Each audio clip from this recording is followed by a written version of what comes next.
नमस्कार मंडळी, स्वागत आहे तुमचं नवीन एका व्लॉगमध्ये. कसे आहात तुम्ही सर्व? अपेक्षा करते सर्व मस्त मजेत आणि हेल्दी असेल. तर नवीन दिवसाची छान अशी सुरुवात झाली. सर्वांना प्रथम श्री स्वामी समर्थ. तर इथे सकाळ सकाळ माझं काही काम नसतं, मला स्वयंपाक वगैरे करणं, कारण माहेराला आल्याच्यानंतर सगळं आयतं भेटतं. 3 ते 4 दिवस मी नारळाच्या शेंड्या ह्या भिजत ठेवल्या होत्या, कारण नारळाचं प्रत्येकच खत वगैरे झाडांसाठी खूप महत्त्वाचं असतं. बघू शकतात हे एकदम छान असं खत फर्टिलायझर झाडांसाठी तयार झालं आहे. अशा छोट्या छोट्या गोष्टी जर आपण केल्या ना तर झाडं खूप छान ग्रो होतात. आणि मी इकडं आल्याच्या नंतर खरंच छान ठेवते झाडांना. किंवा मग माझे रायगडची पण झाडं तुम्ही पाहत असतात की किती छान ग्रो झाले आहेत. अशा छोट्या छोट्या टिप्स आहे ना, नक्की आपली झाडं छान अशी ग्रो करू शकतात. तर ही ना ज्या शेंड्या असतात ना नारळाच्या, त्या 4-5 दिवस मी भिजत ठेवल्या आहेत. आणि त्यानंतर मग त्याचं जे पाणी आहे ना ते आपल्याला फक्त झाडांना घालायचं आहे. आणि ज्या शेंड्या आहेत ना भिजलेल्या, तर त्या आपल्याला झाडे लावताना खाली मुळाशी टाकायच्या आहेत त्या शेंड्या, कारण त्याचं पण खूप छान फर्टिलायझर खालून झाडांना पोषक तत्वे भेटतं. त्यामुळे हे छोटे छोटे टिप्स नक्की लक्षात ठेवा. बाहेर भाजी शिजायला टाकली होती शेगडीवर, मग आतमध्ये फक्त चपात्या आणि भाकरी करायच्या होत्या, कारण भाकरी कोणाला लागतात, चपात्या कोणाला लागतात. त्यामुळे मग बाहेर फक्त ना भाजी करून ठेवली. आज अंघोळीचा प्लॅन कॅन्सल केला आहे, कारण पोहायला जायचं आहे. त्यामुळे म्हणजे रेग्युलर सकाळची आंघोळ पण होते, पोहणं पण होतं. पण चला म्हणलं आज खूपच कंटाळा आला आहे, आपण डायरेक्ट 12 वाजता आंघोळ म्हणजे पोहायला जाऊया. सगळ्या मैत्रिणीचं ठरलं की लगेचच आम्ही निघतो. रोज रोज नाही जात, एक दिवसाआड असं वगैरे जातो. आणि अनुनी बघा कोणता पराक्रम करून घेतला आहे. आता बघा तिला काय झाले. काय लागलं? तिने असं खून वगैरे पहिल्यांदा पाहिलं, त्यामुळे ती खूप घाबरली होती. काय म्हणली? काय म्हणली? काय फुटून गेलं? गुडगा फुटूनच गेलं. हे काय आहे? गुडगा काय आहे?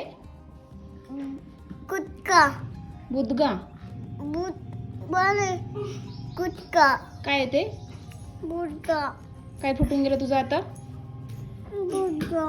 आता उन्हाळा आहे, त्यामुळे हाफ कपडे अनुचे फक्त मी इकडे आणले आहेत. फुल कपडे आणायचं माझ्या लक्षातच नाही, कारण ते हिवाळ्यासाठी मी यूज करते.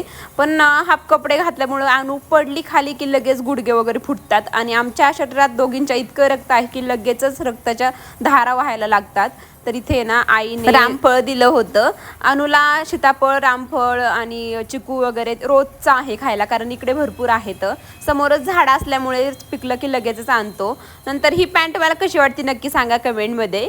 तर आहे ना आईस्क्रीम आणली होती मम्मीने, मग सगळ्यांनी आईस्क्रीम एन्जॉय केली. तर इथे ना फुलं भरपूर आहेत. मोगऱ्याला इतके फुलं येतात ना, रोजचे फुलं येतात. त्यामुळे इथे अनुला मी छान असं गजरा केला होता. तिला तर खूप आवडला. तिने पहिल्यांदा गजरा घातला होता, पण तिला खूप जास्त आवडला. नंतर दुपारी आम्ही चाललो आहे पोहायला, कारण सगळ्यांचा प्लॅन झाला की लगेच आम्ही पोहायला जातोच.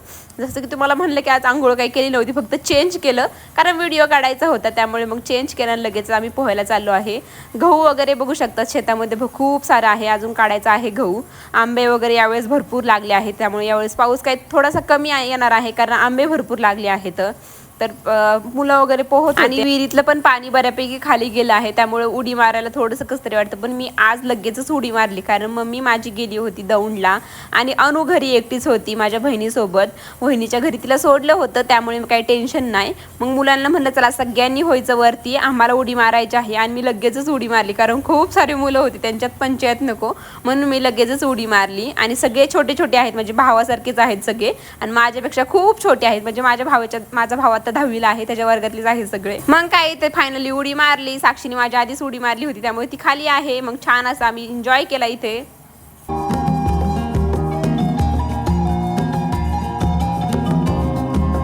गावाकडे आल्यानंतर पोहण्याची वेगळीच मज्जा आहे, आणि विहिरीमध्ये पोहण्याची तर खरंच वेगळी मज्जा आहे. तुम्ही पाहू शकता खाली खोलवर विहीर दिसत आहे, खूप खोल विहीर आहे. पण इंस्टाग्रामला मला एक कमेंट आले की शेततळ्यात पोहताना एवढं काय वेगळं त्यात. तर शेततळं नाही आहे ही, म्हणजे जे शेतकरी असं ना त्यांनाच कळण की शेततळं आणि विहिरीमधला फरक. तर मोठी विहीर आहे ही, खूप मोठी आणि खूप खोल आहे. आता किती परस किती काय आहे ते मला माहीत नाही. तर साक्षीची बहीण होती ही. आम्ही तिघींनी पण ठरलं होतं की तिघींनी सोबत उडी मारूया, कारण इंस्टाग्रामला 100K प्लस व्ह्यूज गेले आहेत आमच्या तिघींच्या, म्हणजे चौघींच्या व्हिडिओला. त्यामुळे चला म्हणलं तिघींनी पण मारूया उडी. तर काय आम्ही दोघीच पडलो, तिने अजिबात उडीच मारली नाही, कारण ती फर्स्ट टाईम पोहणार होती, त्यामुळे तिला भीती वाटली, त्यामुळे तिने उडीच मारली नाही. नाही, आम्ही दोघींनीच उडी मारली आणि पार पुढं पोहून गेल्याच्या नंतर कळालं की तिने उडीच मारली नाही. मग काय हा व्हिडिओ फेल गेला. हा व्हिडिओ तर काय मी टाकणार नाहीये, पण चला म्हणलं ब्लॉगमध्ये तुम्हाला पण दाखवूया. खाली गेल्याच्या नंतर इतकं हसायला आलं की आम्हाला काय सांगायचं. नंतर आम्ही आलो कारण मला लवकर जायचं होतं घरी. अगदी 2-3च उड्या मारल्या मी, लगेच आले. मग बाकी मुलं सगळे पोहत होते. घरी आल्याच्या नंतर संध्याकाळी चाललो आहे इथे आम्ही बाजाराला. आमच्या गावचा बाजार असतो आणि खूप उशिरा इकडचे लोक जातात बाजाराला, कारण दिवसभर असतो बऱ्यापैकी असतो, पण संध्याकाळचं थोडंसं म्हणजे जास्त माणसं असतात, त्यामुळे मग संध्याकाळचं जातात इथलचे लोक. मम्मीला म्हणलं थांब, मला मॉइश्चरायझर क्रीम सनस्क्रीन वगैरे आणायचं आहे, त्यामुळे मी आज जाते बाजाराला. आणि काही चप्पल वगैरे बाजारामध्ये छान भेटतात, त्यामुळे तेच पण आणायचं होतं मला. त्यामुळे वहिनी आणि मी चाललो आहे बाजाराला. माझ्या फ्रेंड्स पण येणार होत्या, पण त्यांचं थोडंसं काम होतं, त्यामुळं थोडंसं पुढे मागे झालो आम्ही. तर इथे आल्याच्या नंतर सगळं विचारलं कसं आहे काय, आणि खूप दिवसातून बाजाराला आले, त्यामुळे मला तर काही कळतच नाही बाजारातलं काय घ्यायचं. आमच्या तिकडे मिस्टरच सगळं करतात, बाजार वगैरे आणणं सगळं. मी तर रिअरली म्हणजे महिन्यातून किंवा वर्षातून एकदा वगैरे जाते. मी अजिबात बाजार वगैरे करत नाही कधीच, त्यामुळे मला बार्गेनिंग वगैरे पण जमत नाही, अजिबातच काही जमत नाही. म्हणून मी नेहमी ऑनलाईन प्रेफर करते, ऑनलाईनच सगळी शॉपिंग वगैरे करते. कारण असं गेलं की नंतर यात्रेमध्ये पण मला अजिबात बार्गेनिंग वगैरे काहीही जमत नाही. तर इथे ना खूप सारे मार्केटचे दुकान होते, भाजीपाल्याचे वगैरे शॉप असे लागले होते. उद्याच्या दिवशी आम्हाला सांबर करायचं आहे, त्यामुळे इथे भोपळा घेतला पहिल्यांदा, कारण भोपळा सांबरमध्ये छान लागतो. आणि एकदा 10 रुपयाला मला वाटतं हा भोपळा होता, एक भोपळा का 20 रुपयाला होता, मला आता एक्झॅक्ट आठवत नाहीये, कारण वॉइसवर मी 2-3 दिवसाच्या नंतर करत आहे. शनिवारच्या दिवशी आमचा बाजार असतो आणि रोजच्या शनिवारी असाच बाजार लागतो प्रत्येक वीकला. 8 ते 9 वर्ष झाली आहे हा बाजार लागतो आमच्या गावामध्ये. एवढं पण मोठं गाव नाही, तरी पण खूप साऱ्या सुविधा आहेत. म्हणजे खूप मोठं गाव झालं आहे आत्ता बऱ्यापैकी, म्हणजे हळूहळू सुधारणा ह्या होतात. नंतर इथे ना घेवडीची शेंग घेतली. आता ह्या घेवड्याच्या शेंगाला माझ्या सासरी वालाची शेंग बोलतात. तुमच्याकडे काय बोलतात नक्की सांगा कमेंटमध्ये. त्याची काही भाजी होते का? भाजी होते त्याची? कसं आहे होतं? कसं येते? एक गोळा कितीला येतो? 100 रुपये. शिमला कैसे दिया? शिमला 20 का पाव, 30 का आता. आता ते सुरण तुम्ही पाहिलंच तर त्याला तुमच्याकडे काय म्हणतात, किंवा तुम्ही ते कधी पाहिलं की हे नक्की सांगा. मी तर फर्स्ट टाइम पाहिलं आहे. त्याची भाजी पण करतात म्हणे. आता काय हे मला माहीत नाही, कारण मी पहिल्यांदाच पाहिलं आहे. नंतर इथे बटाटे घ्यायचे होते मला 1 किलो, मग बटाटे वगैरे घेतले. बाकी छोट्या मोठ्या भाजीपाला बघा, आता पिशूमध्ये एवढं सगळी फुल पिशवी भरली आहे. मला ॲक्च्युली कळत नाही घ्यायचं, पण वहिनींच्या मदतीने घेतले. आमच्याकडे कांदे वगैरे काही नव्हतं, मग वहिनी कांदे पण घेत आहेत. बाकी असा काहीसा एवढा मोठा बाजार आमचा भरतो. नंतर बाजार झाल्याच्या नंतर किराणा पण बाजारामध्येच येतो. खूप मोठं दुकान येतं किराणा मालाचं, बाजारामध्येच येतं. म्हणजे दुकान नाही, असं शॉप छोटे छोटे जे टाकतात ते. मग त्यामध्ये जे छोटे छोटे घ्यायचं होतं काय मग ते सगळं घेतलं. पाहू शकता असं छोटंसं त्यांचं दुकान आहे. सगळ्या पुड्या वगैरे सगळं बांधलेलं असतं त्यांनी. प्रत्येक शनिवारी हे येतं म्हणजे येतंच, आणि खूप जास्त मोठा धंदा होता त्यांचा. आमच्या गावातल्या बाजारामुळे आमच्या गावातली शॉप हे बंद पडायला लागले आहेत, कारण सगळेजण इथेच बाजार वगैरे घेतात.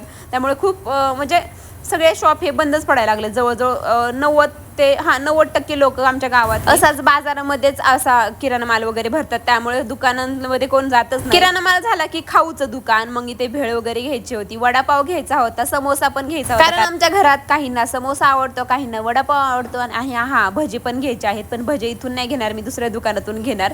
जिलेबी पण मला आवडती, पण यावेळेस काही जिलेबी बनवली नाही, कारण यात्रा आली आहे आमच्या ह्याच आठवड्यामध्ये, त्यामुळे घरीच आम्ही म्हणजे यात्रेतूनच खूप सारं जिलेबी वगैरे घेणार, कारण यात्रेतले पदार्थ हे खूप जास्त छान लागतात. नंतर घरी आले, समोसा वगैरे जे काही आणलं होतं, वडापाव भजे वगैरे ते सगळं खाऊन घेतलं. संध्याकाळी फक्त मसाले भातच केला होता, कारण ज्या दिवशी आमचा बाजार असतो त्या दिवशी आम्ही संध्याकाळी मसाले भातच करत होतो. तर दुसऱ्या दिवशी इथे माझं एक पार्सल आलं आहे, यामध्ये एक घड्याळ मागवलं आहे.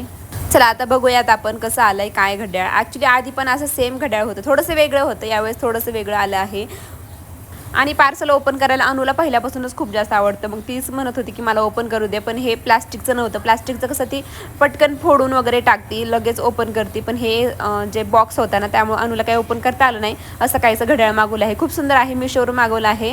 200 रुपयाच्या आसपास आहे. जर का लिंक पाहिजे असेल नक्की कमेंट करा, लिंक देते आणि ॲफिलेटमध्ये टॅग पण करते लिंक. नंतर गावाकडचं छान असं वातावरण झालं होतं, पाहू शकतात खूप सुंदर. समोरूनच ट्रेन जाते, आता ते कंपाऊंड वगैरे केलं आहे त्यामुळे ट्रेन काही दिसत नाही. माझ्या फ्रेंड्स वगैरे आल्या होत्या आणि माझ्या बहिणीने शेतातून हे आणलं होतं, मागेच शेत आहे घराच्या मागे, त्यामुळे हे आणलं होतं गाई गुरांसाठी. चला मग आजचा हा व्हिडिओ छान अशा वातावरणासोबत इथं सेंड करते. नक्की व्हिडिओला एक लाईक करा, चॅनलला पण सबस्क्राईब करा. भेटू मग आपण उद्या. बाय बाय, काळजी घ्या.